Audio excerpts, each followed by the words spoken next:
thought we'd have a bit of a change of scenery today. So Nana sat where she does all her work at the dining table. So I hope you've had a lovely, lovely day, and I hope you've been really, really good. And tonight's story is called Just Like Dad, and it's from The Lion King. So if you're sitting really comfortably and ready to be snuggly, Nana will start her story. Dad, when I grow up, I want to be just like you, Simba said to his father. Mufasa nuzzled his son's head. All in good time, son, he said. Simba's friend Nala bounded up to them. Come on, Simba, she called. Let's go and play in the river. On their way, Simba stopped abruptly. Listen to this, he said. He threw back his head and roared as loudly as he could. Then he looked at her expectantly. Do I sound like my dad? Nala tried to suppress a giggle. Not quite, she said. Simba was eyeing a tree branch that extended over the raging river. I may not be as big as my dad yet, but at least I'm as brave as he is, he shouted, and he raced up the tree. Climbing its gnarled trunk, he began walking along the branch over the water. Nala hurried over. Simba, she yelled, come back here. The branch is going to break. But Simba couldn't hear her over the loud waters. As Nala bounded away to get help, Simba felt the branch begin to sag. Uh-oh, Simba said to himself. Suddenly the whole thing broke off, and Simba tumbled into the water. The current was strong, and he struggled to swim to the shore.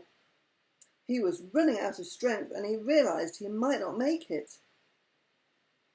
Then he felt himself being lifted out of the water and tossed onto the bank. Dripping and coughing, he looked up, right into the angry eyes of his father.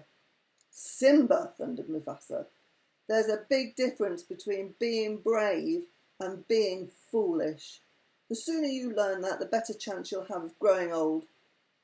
Simba hung his head. Out of the corner of his eye he saw Nala. She was pretending not to overhear. I'm sorry, Dad, he said softly. I just wanted to be brave like you. His father's gaze softened. Well, he said, as long as we're soaking wet, why don't we go to a quieter part of the river and do some swimming? He looked over to where Nala was sitting. Come along, Nala, he called. Yippee, the cubs cried, and they all went off together. So they did have fun in the end. So I'll show you the picture from the story. There we go. That's the date, June 17th. And that's just like Dad. But he has to wait to grow up a bit first, doesn't he? Yeah?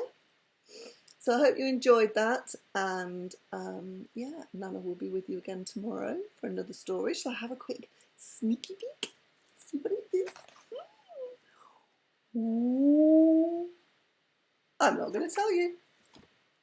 Have to wait till tomorrow. Anyway, I miss you loads and I love you loads, and you'd be really, really good for Nana.